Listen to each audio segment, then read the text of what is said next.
రాజశేఖర్ రెడ్డి గారిని ఫ్యాక్షనిస్ట్ అంటారా? ఆకాశం వైపు ఉమ్మి వేస్తే అది ఎవరి మొహం మీద పడుతుందో తెలుసా? ఒకనాడు ఫ్యాక్షన్ రాయలసీమకు నిలయంగా ఉండేది. కానీ వైఎస్ఆర్ గారు జలయజ్ఞం, ఆరోగ్యశ్రీ, ఫీజు రియంబర్స్మెంట్ ద్వారా విద్యను, ఉపాధిని ప్రజలకు చేరవేసి ఫ్యాక్షనిజాన్ని అంతం చేశారు. అది అందరికీ తెలిసిన సత్యం. ఇక జగన్మోహన్ రెడ్డి గారి పాలనలో గ్రామ సచివాలయాల నుండి 18 మెడికల్ కాలేజీల వరకు జరిగిన అభివృద్ధిని ఎవరు కాదనలేరు. కేవలం రాజకీయ విమర్శలతో ఆయనపై నిందలు వేయడం ఎంతవరకు సమంజసం? అసలు ఫ్యాక్షనిజం ఎవరు చేశారు? 1987 సంవత్సరం తర్వాత కదా ఈ రాజకీయ క్రీడ మొదలైంది. ఈ చరిత్ర తెలిసిన వాళ్ళు ఇప్పుడు నీతులు చెప్పడం హాస్యాస్పదం. రాచమల్లు గారి ఈ ఆవేదనపై మీరేమనుకుంటున్నారు? నిజమైన అభివృద్ధిని ఎవరైనా గుర్తిస్తారా? మీ అభిప్రాయాలను కామెంట్ బాక్సుల్లో తెలియజేయండి. రాచమల్లు శివప్రసాద్ రెడ్డి గారు వైఎస్ రాజశేఖర రెడ్డి గారిని మరియు వైఎస్ జగన్మోహన్ రెడ్డి గారిని విమర్శిస్తున్న తెలుగుదేశం పార్టీ నాయకులపై తీవ్ర స్థాయిలో ఆగ్రహం వ్యక్తం చేస్తూ మాట్లాడారు. రాజశేఖర రెడ్డి గారిని ఫ్యాక్షనిస్టుగా, నరహంతకుడిగా చిత్రీకరించడం ముమ్మాటికి తప్పు. ఆయన గొప్ప మానవతావాది. ఆయన బలం, ఆయన హృదయ విశాలత, ఆరోగ్యశ్రీ, జలయజ్ఞం, ఉచిత విద్యుత్, ఫీజు రియంబర్స్మెంట్, 108, 104, అంబులెన్స్ సేవలు వంటివి ఎన్నో ప్రజా సంక్షేమ పథకాలను ప్రవేశపెట్టి కష్టాల్లో ఉన్న ప్రజలకు ఆసరాగా నిలిచారు. రైతులకు వ్యవసాయంపై ఆసక్తి పెంచి పిల్లలకు విద్యను అందిస్తే ఫ్యాక్షన్ తగ్గుతుందని నమ్మి దానికి అనుగుణంగా పథకాలను రూపొందించి రాయలసీమ ప్రాంతంలో ఫ్యాక్షనిజాన్ని తగ్గించేందుకు అవిశ్రాంత కృషి చేశారు. ముఖ్యమంత్రిగా ఉన్నప్పుడు ప్రత్యర్థులపై ప్రతీకారం తీర్చుకోకుండా అందరినీ కలుపుకుంటూ ఫ్యాక్షన్ నాయకుల మధ్య రాజీ కుదిర్చి శాంతిని నెలకొల్పారు. జగన్మోహన్ రెడ్డి గారు రాజకీయ ప్రత్యర్థులపై వ్యక్తిగత దాడి చేయరని, ప్రజా సమస్యలపైనే మాట్లాడతారని రాచమల్లు శివప్రసాద్ రెడ్డి గారు స్పష్టం చేశారు. వివేకానంద రెడ్డి గారి హత్యతో జగన్మోహన్ రెడ్డి గారికి ఎటువంటి సంబంధం లేదని, సిబిఐ దర్యాప్తు తర్వాత కూడా జగన్మోహన్ రెడ్డి గారిపై నిందలు వేయడం దుర్మార్గమని రాచమల్లు పేర్కొన్నారు.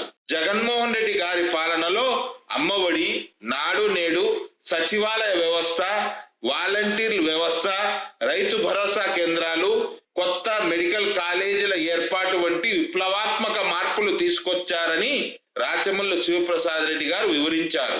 తెలుగుదేశం పార్టీ నాయకులు మరియు కొన్ని మీడియా సంస్థలు వైఎస్ఆర్ కుటుంబంపై చేస్తున్న అసత్య ప్రచారాలను రాచమల్లు ఖండించారు. గతంలో రాయలసీమలో ఫ్యాక్షనిజం ఉన్నప్పుడు తెలుగుదేశం పార్టీకి చెందిన నాయకులు కూడా భాగస్వాములేనని, ఆ విషయాన్ని మర్చిపోయి ఇప్పుడు ప్రవచనాలు చెప్పడం హాస్యాస్పదమని రాచమల్లు వ్యాఖ్యానించారు. రాజశేఖర రెడ్డి గారిని నిందించేవారు ఆకాశం వైపు ఉమ్మి వేస్తే అది తమ మొహాల మీదే పడుతుందని గ్రహించాలని రాచమల్లు హెచ్చరించారు. తన తండ్రి రాజశేఖర రెడ్డి గారిని మరియు సోదరుడు జగన్మోహన్ రెడ్డి గారిని, అలాగే రాజారెడ్డి గారిని ప్రత్యర్థులు ఇంతలా అవమానిస్తుంటే వారసురాలునని చెప్పుకునే షర్మిలమ్మ గారు ఎందుకు మౌనంగా ఉన్నారని, ఆమె బయటకు వచ్చి నిరసన తెలపాలని రాచమల్లు శివప్రసాద్ రెడ్డి గారు డిమాండ్ చేశారు. తెలుగుదేశం పార్టీతో స్నేహం చేయడం వల్ల వైఎస్ వంశ ప్రతిష్టను వారే దిగజారుస్తున్నారని తక్షణమే స్పందించాలని రాచమల్లు శివప్రసాద్ రెడ్డి గారు సూచించారు. ఇంకా రాచమల్లు శివప్రసాద్ రెడ్డి గారు ఏం మాట్లాడారో ఆయన మాటల్లోనే వినండి. రాష్ట్ర ప్రజలందరికీ ప్రొద్దుటూరుని వేదికగా చేసుకుని హృదయపూర్వకంగా నమస్కరిస్తూ నా విజ్ఞప్తి, రాష్ట్ర ప్రజలందరినీ కూడా గమనించమని, నేటి రాజకీయాలను తెలుగుదేశం పార్టీకి సంబంధించిన నాయకులు చేస్తా ఉండే నింద ఆరోపణలను గమనించమని రెండు చేతులెత్తి నమస్కరించి విజ్ఞప్తి చేస్తా ఉన్నా. ఆ నేపథ్యంలోనే ఈ పాత్రికేయుల సమావేశాన్ని కూడా నిర్వహిస్తా ఉన్నా. నేను ఒక 4-5 రోజుల క్రితం జగన్మోహన్ రెడ్డి గారు మీడియా సమావేశాన్ని ఏర్పాటు చేసి విజయవాడ నుంచి మాట్లాడినారు. ఆయన ఎప్పుడు మాట్లాడినా గానీ మా రాజకీయ ప్రత్యర్థులను కించపరిచేదానికి గాని, హీనపరిచేదానికి గాని వ్యక్తిగతమైనటువంటి వారి కుటుంబ జీవిత విషయాలపైన చేసే విధంగానే ఆయన జీవితంలో ఒక్కసారి మాట్లాడాడు. ఆయన ఎప్పుడు పాత్రికేయుల సమావేశాన్ని నిర్వహించినా ఈ ప్రభుత్వం చేస్తా ఉండే తప్పులను, ప్రజా వ్యతిరేక నిర్ణయాలను, ప్రజల యొక్క ఆర్థిక స్థితిగతులు, వారి కుటుంబ విషయాలు, ఎన్నికలకు ముందు తెలుగుదేశం పార్టీ ఇచ్చిన హామీలు ఏ మేరకు నెరవేరుస్తోంది, నెరవేర్చలేదు, నిరుద్యోగుల సమస్య ఏ విధంగా ఉంది, రైతుల పరిస్థితి ఏ విధంగా ఉంది, సంక్షేమ పథకాలు అందక మహిళలు ఏ విధంగా ఉండారు, ఉద్యోగస్తుల పరిస్థితి ఏంది తదితర అంశాలను ప్రస్తావిస్తూ ప్రభుత్వానికి ఏవైతే చురకలు అంటించాలనో, ఏమైతే సత్విమర్శ చేయాలనో అవి మాత్రమే చేస్తాడు. మొన్న కూడా అట్లే మాట్లాడినాడు ఆయన. చాలా విషయాలు ఈ ప్రభుత్వం చేస్తా ఉండే తప్పులను, ఎన్నికలకు ముందు ఇచ్చిన హామీలు నెరవేర్చకుండా ఉండే విషయాలను ప్రస్తావిస్తూ మాట్లాడినాడు. 100 విషయాలలో 99 విషయాలు ప్రజలకు సంబంధించిన విషయాలు మాట్లాడి ఒక్క విషయాన్ని మాత్రం తనను పదే పదే గొడ్డలి పార్టీ అని, అతని హింసావాది అని, వివేకందరెడ్డిని చంపినాడని రకరకాలుగా ఆయన వ్యక్తిత్వం పైన దాడి చేస్తూ ఆయన చేయని తప్పులను, నేరాలను కూడా ఆయన కుటుంబానికి, వంశానికి అంటగట్టుతూ పలుమార్లు మీరు మాట్లాడితే తెలుగుదేశం పార్టీకి సంబంధించిన ప్రబుద్ధులు ఆ ప్రెస్ మీట్ లో ఒకసారి ఒక్క మాట చెప్పినాడు ఆయన. నేరేగన హింసావాదినైతే, రక్తాన్ని మరిగే పులి లాంటి వాడిని అయితే మరి 5 సంవత్సరాలు నేను పదవిలో ఉన్నాను కదా, మరి మా అబ్బను చంపిన, రాజారెడ్డి చంపిన వాళ్ళపైన నేను పగ తీర్చుకునే క్రమంలో వారిపైన దాడి చెయ్యనా? మరి వారి ప్రశాంతంగా జీవితాన్ని పులిందల్లో గడుపుతున్నారు అంటే గన నేను హింసను ప్రేరేపించేవాడిని కాదు, అహింసావాదిని, ఆదర్శవంతమైన రాజకీయాలు చేయాలనే మనస్తత్వం కలిగిన వాడిని అని తన్ను తాను చెప్పుకున్నాడు. ఇది నిజమా కాదా ప్రజలారా? నిజంగా ఆయన ముఖ్యమంత్రిగా 5 సంవత్సరాలు కొనసాగినప్పుడు గాని, వారి తండ్రి రాజశేఖర రెడ్డి గారు 5 సంవత్సరాలు ముఖ్యమంత్రిగా కొనసాగినప్పుడు గాని, ఈ 10 సంవత్సరాల కాలంలో వాళ్ళ అబ్బను చంపిన, జగన్మోహన్ రెడ్డి గారి అబ్బను చంపిన వారిని, లేకుంటే రాజశేఖర రెడ్డి వాళ్ళ నాయను చంపిన వారిని రాజశేఖర రెడ్డి గాని ఈ 10 సంవత్సరాల ముఖ్యమంత్రి కాలంలో వాళ్ళ మీద ప్రతీకారం తీర్చుకునేదానికి దాడి చేయలేరా? తుదముట్టించలేరా? మరి స్వేచ్ఛగా వాళ్ళు తిల్లాడుతున్నారంటే కారణం వారి ఆలోచనే చేయలే. బీటెక్ రవే ఒక పాత్రికేయుల సమావేశంలో చెప్పినాడు కదా ఆయనే, జగన్మోహన్ రెడ్డి నా మీద దృష్టి పెడితే అరగంట సార్లు నేను ఉండనని చెప్పినాడు. మరి ఈ బుద్ధు 10 ఏళ్ళైనా ఉండాడంటే కారణం, 5 ఏళ్ళైనా ఉండాడంటే కారణం దృష్టి పెట్టలేదని. దృష్టి పెట్టరు. ఇంకా నిజానికి నిజాయితీగా మాట్లాడాలంటే రాచమ్మలు నిజాయితీగా మాట్లాడతాడు, 100కు 100% ఏం ములాద లేదు. నిజాయితీగా చెప్పాల్సి వస్తే రాజారెడ్డి గారి కాలంలో పులివెందుల తాలూకాలో భయం ఉన్నది, రాజశేఖర రెడ్డి కాలంలో భయం తగ్గిపోయింది, జగన్మోహన్ రెడ్డి కాలంలో స్వేచ్ఛ ఎక్కువైంది. కరెక్ట్ గా చెప్పాలంటే ధర్మం 4 పాదాల మీద నడచాలే, పులిందల్లో 5 పాదాల మీద నడుస్తుంది జగన్మోహన్ రెడ్డి గారి పుణ్యాన. కాళ్లకు చెప్పులు లేనిటోడు కూడా మాట్లాడుతున్నాడు రాజశేఖర రెడ్డి కుటుంబాన్ని. తల మీద పావలా పెట్టి అమ్మితే 10 పైసలకు అమ్ముడుబోనోళ్ళు కూడా రాజశేఖర రెడ్డి వంశాన్ని హీనపరిచి మాట్లాడుతున్నారు. దీనికి కారణం పులివిందల్లో ప్రజాస్వామ్యం పూలంగల కాడ ఎంత కావాల్సినది దొరుకుతుంది జగన్మోహన్ రెడ్డి పుణ్యాన. నిన్న జెడ్పీటీసీ ఎలక్షన్లు జరిగితే వాళ్ళు చేసిన దౌర్జన్యము, అప్రజాస్వామికమైన ఎన్నిక విధానం ఇంతకంటే వేరేదేమన్నా కావాలన్నా? పులివిందల్లో రాజశేఖర రెడ్డి కుటుంబం పైన ఎవరు దౌర్జన్యం చేస్తున్నారు, ఎవరు దాడులు చేస్తున్నారని 2-3 307 కేసులు పడినాయి వాళ్ళ మీద, తెలుగుదేశం పార్టీ వాళ్ళ మీద. అవి సరిపోవా? నిన్న జెడ్పీటీ ఎలక్షన్లప్పుడు దౌర్జన్యం చేస్తున్నారనేది. నిజంగా రాజశేఖర రెడ్డి వాళ్ళే దౌర్జన్య పరులైతే, హింసావాదులైతే, నరరూప రాక్షసులైతే మీరు బ్రతికి బట్ట గట్టిండే వాళ్ళ ప్రజలారా వీళ్ళు? ఎన్ని మాటలు మాట్లాడుతున్నారు. ముఖ్యమంత్రి చంద్రబాబు నాయుడు గారు లైన్ తీసుకొని ఇస్తే ఇదిగో ఈ 2 రోజులు 3 రోజులు 4 రోజులు మీరు రాజశేఖర రెడ్డి కుటుంబాన్ని ఫ్యాక్షనిస్టులుగా, నరహంతకులుగా, దుర్మార్గులుగా, దోపిడీదారులుగా చిత్రీకరించి మీరు సెలవులు చేసి మాట్లాడాలంటే కేబినెట్ లో మంత్రులు మాట్లాడతారు, ఎమ్మెల్యేలు మాట్లాడతారు, ఎమ్మెల్సీలు మాట్లాడతారు, జెడ్పీటీసీలు మాట్లాడతారు, కౌన్సిలర్లు మాట్లాడతారు, ఏమి కాని వాళ్ళు కూడా మాట్లాడుతున్నారు. వీళ్ళు మాట్లాడిన దాన్ని మరింత అందంగా బ్యానర్ ఐటమ్ గా ఈనాడులోను, ఆంధ్రజ్యోతిలోను ఫ్రంట్ పేజీలో ఇంతలా అక్షరాలతో రాస్తారు. అంటే ఫీజు రీయింబర్స్మెంట్ అందక పిల్లలు చదువుకోలేదనే విషయాన్ని రాయరు. ఆరోగ్యశ్రీ లేకపోవడం వల్ల చాలా మంది జబ్బు చేసిన వాళ్ళు మరణిస్తున్నారని చెప్పి రాయరు. రైతులకు సెలవులు వచ్చి ఇళ్ళకాడు ఉండారు, ఇబ్బందులు పడుతున్నారనేది రాయరు. మెడికల్ కాలేజీలు సంకన ఆగిపోయినాయనేది రాయరు. సంక్షేమ పథకాలు ఇయ్యక ఆడవాళ్ళు ఇబ్బంది పడుతున్నారనేది రాయరు. ఉద్యోగులకు ఇచ్చిన హామీలు ఏమైపోయినాయనేది రాయరు. ప్రజలకు అవసరమైన విషయాలను వీళ్ళు మాట్లాడరు. ప్రజలకు అవసరమైన విషయాలను ఆంధ్రజ్యోతి, ఈనాడు రాయదు. గాలికి వదిలేసినారు వీళ్ళు ప్రజలను. ఈ గాలికి ప్రభుత్వం వదిలేసింది.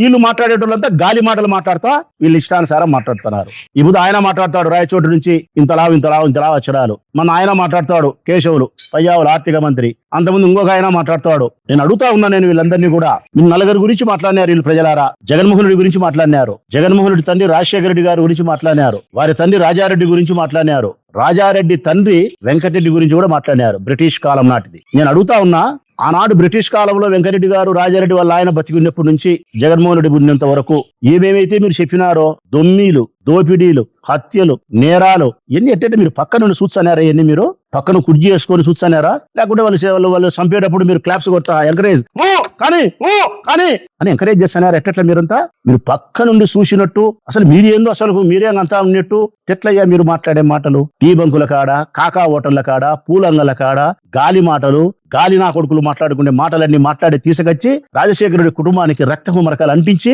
మీ చంద్రబాబు నాయుడును బుద్ధుని చేయాలనుకుంటున్నారా? మీరేమన్నా తల కిందికి కాళ్ళు పైకి పెట్టి తపస్సు చేసినా కూడా రాజశేఖర రెడ్డి హింసావాది కాడు. మీరు మీ ఇష్టం వచ్చినట్టు జొల్లు కూతలు కూసిన రాజశేఖర రెడ్డి ఫ్యాక్షనిస్ట్ కాదు. ఇది ఆంధ్రప్రదేశ్ రాష్ట్ర ప్రజలందరికీ తెలిసిన సత్యం, జగమెరిగిన సత్యం ఇది. రాజశేఖర రెడ్డి గొప్ప మానవతావాది ప్రజలారా, కాదంటారా? ఈ ప్రబుద్ధులతో ఏం లే గాని మిమ్మల్ని అడుగుతా ఉన్నా నేను, రాజశేఖరన్న మానవతావాది కాదంటారా? మంచి మనసు కలిగిన వాడు, మంచి మనసు కలిగిన రారాజు రాజశేఖర రెడ్డి. ఆయన బలమే హృదయం, మరి ఏది కాదు ఆయన బలం. ఈ రోజు రాజశేఖర రెడ్డి మరణించినప్పటికీ కూడా ప్రజల హృదయాలలో జీవించి ఉన్నాడంటే కారణం ఆయన హృదయ విశాలత, హ్యూమన్ టచ్ ఉంది ఆయనకు. మానవతావాది, కష్టంలో ఉన్నప్పుడు ప్రతిస్పందించే గుణం ఉంది ఆయనకు. నీ హృదయం స్పందించేదానికంటే రాజశేఖర రెడ్డి హృదయం చాలా వేగంగా స్పందిస్తాది ఇతరుల కోసం. అందుకేనబ్బా ఆరోగ్యశ్రీకి జన్మనిచ్చింది ఆయనే. రాష్ట్ర ప్రజలారా, ఆరోగ్యశ్రీకి జన్మనిచ్చినటువంటి తండ్రి ఎవరంటే రాజశేఖర్ అన్న. ఈ రాష్ట్రంలో డబ్బు లేక ఏ పేదవాడు మరణించకూడదు, ఏ భార్యకు భర్త దూరం కాకూడదు, ఆమె పుస్తలు తెగకూడదని చెప్పి, ఏ తల్లి గర్భాన గర్భశోకం ఏర్పడకూడదు మరణించి బిడ్డలని చెప్పి ఆరోగ్యశ్రీ పథకాన్ని తీసుకొచ్చినటువంటి సృష్టికర్త రాజశేఖర్ అన్న కాదా? వ్యవసాయం బాగుంటే, పనులు బాగుంటే గ్రామాలలో రైతులు వ్యవసాయ పనులలో నిమగ్నమై ఉంటారు, ఫ్యాక్షన్ నుంచి దూరం అయిపోతారని చెప్పి భావించి ఆ వ్యవసాయం బాగుండాలంటే నీళ్లు ఉండాలంటే డ్యాములు కట్టాలా. డ్యాములు కట్టిన వాడు ఎవరన్నా, జలయజ్ఞం చేసింది ఎవరన్నా ప్రజలారా? రాజశేఖర రెడ్డి కాదా? మా పైడిపాలెం ఎత్తిపోతల పథకం తీసుకొచ్చింది ఆయన కాదా? చిత్రావతిని తీసుకొచ్చింది ఆయన కాదా? కృష్ణా వాటర్ను మళ్లించింది ఆయన కాదా?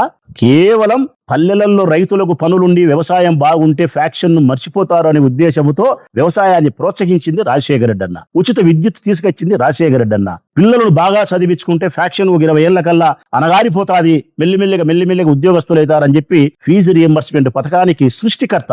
అందుకే పిల్లలు రాసే అక్షరాలలో రాజశేఖర అన్న చిరునవ్వు ఈ రోజుకే కనపస్తాది. అందుకే ఈ రోజు నా కొడుకు ఇంజనీరే, నా ఇంట్లో నాకు వంట చేసి పెట్టే ఆయన కొడుకు ఇంజనీరే. మరి ఫీజు రియంబర్స్మెంట్ సృష్టికర్త రాజశేఖర రెడ్డి అన్న, ఆరోగ్యశ్రీ సృష్టికర్త రాజశేఖర రెడ్డి అన్న, రైతులకు ఉచిత విద్యుత్ రాజశేఖర రెడ్డి అన్న, 108, 104 అంబులెన్సులు తీసుకొచ్చినది రాజశేఖర అన్న. ఎన్నో మంచి కార్యక్రమాలు చేసి ఈ రాష్ట్రంలో, ఈ రాయలసీమలో ఫ్యాక్షనిజాన్ని రూపుముపడానికి ప్రయత్నం చేసిన వాడు రాజశేఖర రెడ్డి. గొప్ప మానవతావాది రాజశేఖర రెడ్డి. హిమాలయ పర్వతాలంత గొప్పది ఆయన మానవత్వం రాజశేఖర్ అన్నది. అట్లా పట్టుకొని ఈ ఇష్టానుసారం మాట్లాడితే నాకు ఒక్క మాట గుర్తొస్తుంది ప్రజలారా.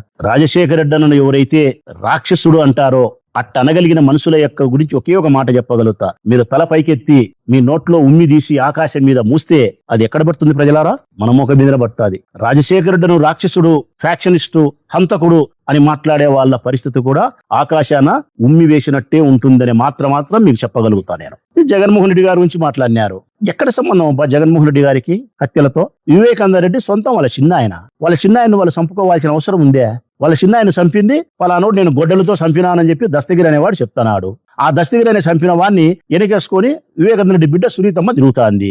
చంద్రబాబు నాయుడుకు వాదించిన లాయరు లూత్రా దస్తగిరి గారిని కూడా వాదిస్తున్నారు. చెప్పబ్బా, దస్తగిరి అనే హంతకుడిని నేను హత్య చేసినానని చెప్తే అతని తరఫున వాదించే లాయర్ ఎవరంటే లూత్రా. ఆ లూత్రా ఎవరంటే సుప్రీంకోర్టులో ఉండే లాయరు, ₹1 కోటి తీసుకునే లాయరు, చంద్రబాబు నాయుడుకి వాదించే లాయరు దస్తగిరికి వాదిస్తున్నాడు. ఐస్ క్రీమ్ అమ్ముకునే వానికి ఎవరు వెనకేసుకొని వస్తున్నారు? సొంతం వాళ్ళ చిన్నాయన వాళ్ళు కోల్పోతే జగన్మోహన్ రెడ్డికి సంబంధం అని చెప్తారా? జగన్మోహన్ రెడ్డిని విచారించాల్సిన అవసరమే లేదని సుప్రీంకోర్టు చెప్పిన తర్వాత, జగన్మోహన్ రెడ్డిని భారతమ్మని విచారించాల్సిన అవసరమే లేదని సిబిఐ చెప్పిన తర్వాత కూడా ఆ హత్యను మీరు ఆయన మీదకి దొబ్బే ప్రయత్నంలో మీ ఇష్టానుసారం గాలి మాటలు మాట్లాడితే అవి నిజాలని ప్రజలు నమ్ముతారా? జగన్కి ఎక్కడ సంబంధం ఉంది? ఏ హత్యతో సంబంధం ఉంది? ఇప్పుడు చెప్తా ఉన్నా నేను, జగన్ చేతులు ఎప్పుడూ పరిశుభ్రంగానే ఉన్నాయి. జగన్ హృదయం ఎప్పుడూ తెల్లటి పేపర్ లాగానే ఉంది, నిర్మలమైనటువంటి హృదయంతో ఉంది.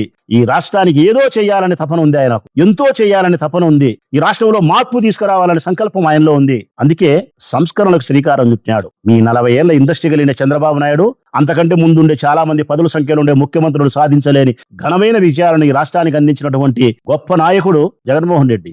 ఆయన హృదయంలో నుంచి, ఆయన మెదడులో నుంచి పుట్టిన ఆలోచనలే అమ్మఒడి, నిరక్షరాస్యతను సంపూర్ణంగా రూపుమాపాలా, అక్షరాస్యతను పెంచాలా, కేరళ కంటే గొప్ప రాష్ట్రంగా చదువులో తీసుకురావాలని చెప్పి భావించినాడు. కాబట్టి గత ముఖ్యమంత్రులు ఎవరు చేయలేని పని జగన్మోహన్ రెడ్డి చేసినాడు. కాబట్టి అమ్మఒడి వచ్చింది. డ్రాప్అవుట్స్ అని తగ్గిపోయినాయి. నిండు గర్భిణులాగా ప్రభుత్వ పాఠశాలలయ్యాయి. నాడు నేడు పథకానికి శ్రీకారం చుట్టింది జగన్మోహన్ రెడ్డి గారు. ఈ రాష్ట్రంలోని ప్రభుత్వ పాఠశాలలకు 77,000 కోట్ల ఖర్చు పెట్టి పాఠశాలలు రూపురేఖలు మార్చి ఇక తలరాతలు కూడా మార్చగలిగినాడు. అమ్మఒడితోనూ నాడు నేడు పనులతోనూ. జగన్ కాదా? సంస్కరణ కాదా ఇది? జగన్ తీసుకొచ్చిన సంస్కరణలు ఈ భాగాలు కాదంటారా మిత్రులారా? మెడికల్ కాలేజీలు 18 మెడికల్ కాలేజీలు. నారా చంద్రబాబు నాయుడు ముడ్డి కింద 75 ఏళ్ళు ఉన్నాయి, ఒక్క మెడికల్ కాలేజ్ తీసుకురాలే. జగన్మోహన్ రెడ్డి మొదటిసారి సీఎం అయితేనే 18 మెడికల్ కాలేజీలు ఈ రాష్ట్రానికి తీసుకొచ్చినాడు. షిప్ ఫోర్ట్లు తీసుకొచ్చినాడు. 45 ఏళ్లకు పెన్షన్ తెచ్చినాడు. 6 నెలలకు ఒకసారి పెన్షన్ అర్హత కలిగిన అందరికీ పెన్షన్ ఇవ్వగలిగినాడు. గ్రామాల సచివాలయాలు ఏర్పాటు చేయగలిగినాడు. 50 ఇళ్లకు ఒక వాలంటీర్ని పెట్టగలిగినాడు. ఒక్క మాటలో చెప్పాలంటే ఈ రాష్ట్రములో సమానమైనటువంటి హక్కులను, సమానమైనటువంటి ఎదిగే అవకాశాలను ప్రతి పౌరునికి అందించినటువంటి గొప్ప నాయకుడు జగన్మోహన్ రెడ్డి. సంస్కరణలకు, సమాజంలోని మార్పులకు శ్రీకారం చుట్టినటువంటి ప్రతిబింబం జగన్మోహన్ రెడ్డి. ఇతని తీసుకొచ్చి మీరు హంతకుడు చేయాలని మీ ఇష్టానుసారం మాట్లాడుతున్నారే, ఎక్కడెక్కడ న్యాయం ఉంది మీరు మాట్లాడే మాటలు? నేను అడుగుతా ఉన్నా ఈ రోజు మాట్లాడే మాటలను. ఏ ఒక్క కేసులో జగన్మోహన్ రెడ్డి ముద్దాయో చూపిండబ్బా మీరు? శిక్ష పడే కదా దేవుడు ఎరుగు.